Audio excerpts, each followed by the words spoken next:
Infos ou intox, les fausses nouvelles pullulent sur les réseaux sociaux et certains sites internet. Elles peuvent être de simples canulars bon enfant, mais elles ont aussi parfois des visées moins avouables. Ne vous inquiétez pas, nous allons maintenant à la chasse au virus de l'infox. Bonjour, nous parlons aujourd'hui du variant Omicron. Il y a présentement beaucoup de spéculations et d'hypothèses entourant son impact. Voici ce que nous savons de ce variant qui semble vouloir prendre le monde d'assaut. Le variant Omicron a été détecté pour la première fois le 9 novembre 2021 en Afrique du Sud. Il a été signalé officiellement à l'OMS le 24 novembre et a été déclaré préoccupant 2 jours plus tard. Un variant est jugé préoccupant lorsqu'il est associé à un ou plusieurs changements. Augmentation de la transmissibilité ou de la virulence, diminution de l'efficacité des mesures de santé publique, des vaccins et des traitements disponibles. Omicron est le 5e variant préoccupant après Alpha, Beta, Gamma et Delta. Vous avez sûrement constaté à la mi-décembre jusqu'à aujourd'hui une flambée de cas de contamination à la Covid-19. Beaucoup de personnes affichent les mêmes signes, mal de gorge, migraine, rhume, toux.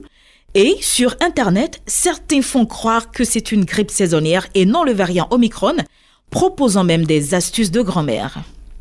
Vrai ou faux, le variant Omicron est en Côte d'Ivoire? Eh bien, professeur Mireille Dosso, la directrice de l'Institut Pasteur, nous répond. Jusqu'à la mi-décembre, c'était donc essentiellement le variant Delta. Beaucoup d'autres variants qui circulaient, mais jusqu'au 15 décembre, il n'y avait pas de détection de variant Omicron.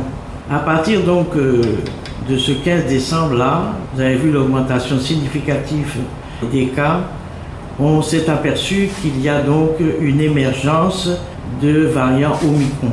Et sur 134 échantillons testés, on a eu 78 échantillons positifs pour le variant Omicron. Donc oui, effectivement, on n'a pas échappé à l'émergence du variant Omicron en Côte d'Ivoire, comme tous les autres pays d'ailleurs de la sous-région. Vous l'avez entendu, le variant Omicron est bel et bien là dans nos murs. Mais la bonne nouvelle, c'est qu'il est moins dangereux que le variant Delta, précise professeur Mireille Dosso. Concernant les particularités de Omicron, c'est qu'il est beaucoup plus transmissible. Parce que les mutations qui sont dans ce variant lui permettent de rentrer plus facilement des cellules et donc d'infecter plus rapidement tout le monde. Donc comme il est plus transmissible, ça se voit, on voit le nombre de nouveaux cas augmenter de façon significative. Maintenant, qu'est-ce qu'on constate aussi? Que bien qu'il soit plus transmissible, il semble moins virulent.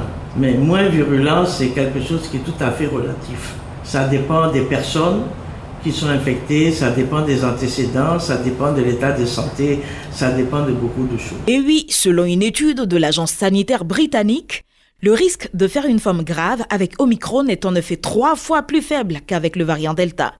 Les durées d'hospitalisation sont également plus courtes et les patients ont généralement besoin de moins d'oxygène. Mais attention, le variant Omicron n'est toutefois pas inoffensif. Allez, prenez soin de vous, n'oubliez pas de respecter les gestes barrières et rendez-vous la semaine prochaine pour une autre chasse au virus de l'infox. Radio Côte d'Ivoire, Abidjan 88.fm.